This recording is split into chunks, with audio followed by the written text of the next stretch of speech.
Hello and welcome back to The Deep Dive.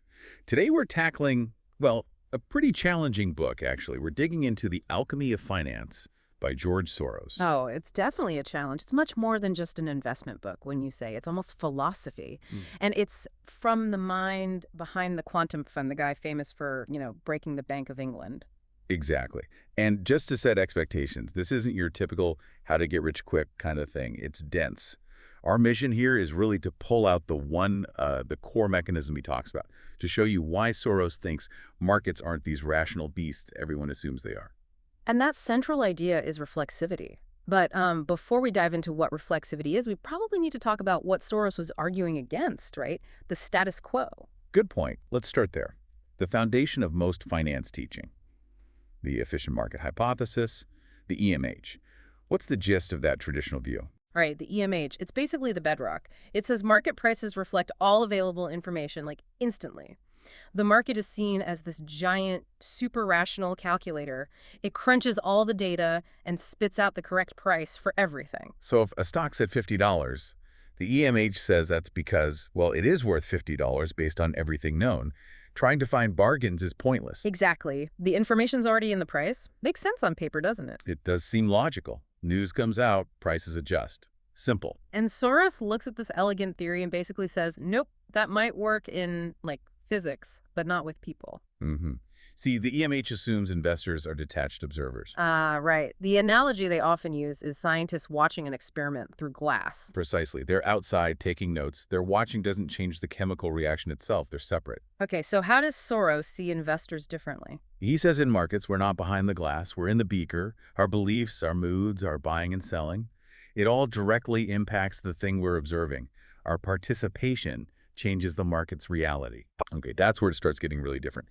And that leads us right into reflexivity. How does he frame this two-way connection? He calls it a feedback loop. Think of it like a conversation where what I say changes what you think, and then what you think changes what you say next, and it just keeps going. Right. It's not just reality shaping our views, it's our views actively shaping reality too. Okay, let's break that loop down, because this seems absolutely key to his whole philosophy, step by step. Right. So, step one, our perception of reality. What we think something is worth, based on, often incomplete or biased information, that shapes our decisions. Okay, perception leads to decision. Step two. Step two, our decisions. The actual buying or selling, this directly impacts the market, changes a reality, most obviously the price. Makes sense.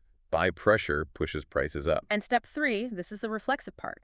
That new reality, the higher price feeds back and changes our original perception. If the price goes up after we bought, we think, aha, I was right.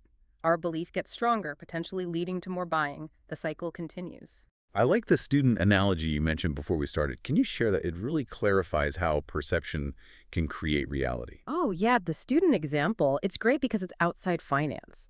So imagine a teacher gets this idea, this perception, that a certain student has amazing potential. Maybe it's based on something real, maybe just a feeling. Okay. That positive perception changes how the teacher interacts with the student. More attention, maybe harder assignments, higher expectations. Right, the teacher's actions change. Exactly. Yeah. And the student picks up on this, feels encouraged, starts working harder, studies more, and guess what? Their grades actually improve. The student becomes that high potential student the teacher initially perceived. The perception didn't just reflect reality, it helped create it. That's reflexivity. That clicks. Perception influencing reality. But wait, if it's just self-fulfilling prophecies, why do markets crash so spectacularly? Why isn't it all just smooth sailing upwards? There must be another piece to this puzzle. There is, and it's just as important. If our perceptions were always accurate, maybe things would be smoother. But Soros brings in the second key concept, fallibility. Fallibility. Sounds heavy. What does it mean in this context? It's more than just, oops, I made a mistake, isn't it? Oh, much more. Fallibility means our understanding of the world, especially complex things like markets or societies, is fundamentally unavoidably flawed, incomplete, biased.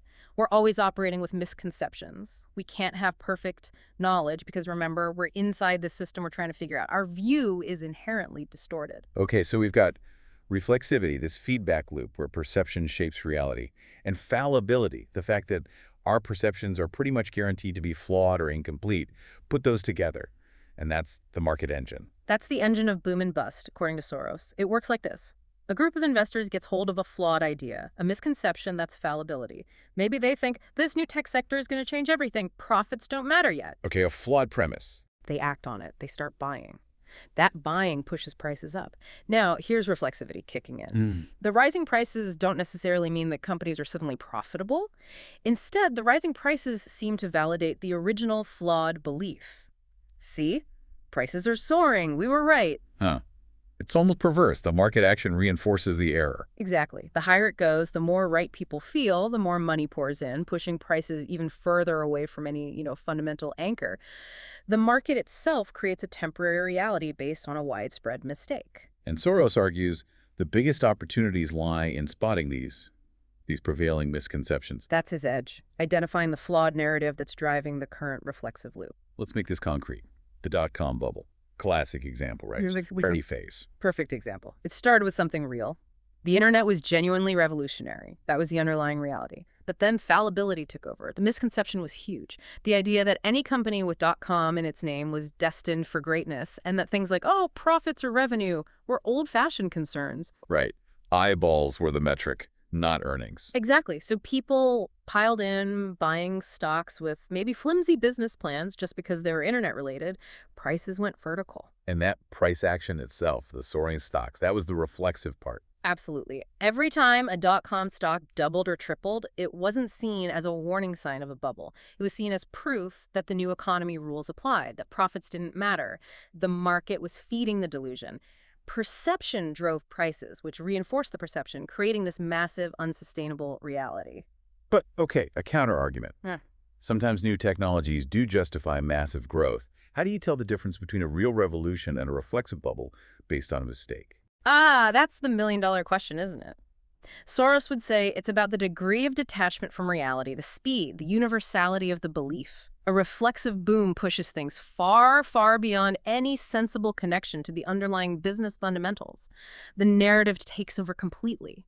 And that boom, that party, it keeps going until the gap between the sky-high perception and the grim reality on the ground just becomes too obvious to ignore. And then something snaps. A trigger event, maybe bad earnings, rising interest rates, a big bankruptcy, and the cycle reverses. The bust phase, the hangover. Right. The feedback loop flips violently. Suddenly a new misconception fueled by fear takes hold. Fallibility again. Oh my God, these companies are worthless, or tech is dead. And the reflexive action becomes selling. Massive selling, panic selling, prices crash. And just like rising prices proved the boom time belief, falling prices now prove the bust time belief. People sell because prices are falling, which makes prices fall faster, which confirms the negative view. It feeds on itself downwards, just like it did upwards. It's understanding that whole cycle. Identifying the flawed belief, riding the wave, and, crucially, knowing when the tide's about to turn. That's where he made his biggest calls. It wasn't just about predicting earnings per share. It was about reading the market's mind, its flawed beliefs. Yeah, what makes the Alchemy of Finance so unique isn't just the theory, is that he actually includes his trading diary from managing the quantum fund. Why is that diary part so important? Because it's raw. It shows him grappling with these ideas in real time. It's not some polished hindsight analysis. You see him questioning himself, admitting mistakes, changing his mind. He's living the principle of fallibility. He knows he's going to be wrong, frequently. The diary shows the struggle, the self-correction process. It's not a victory lap, it's a lab notebook.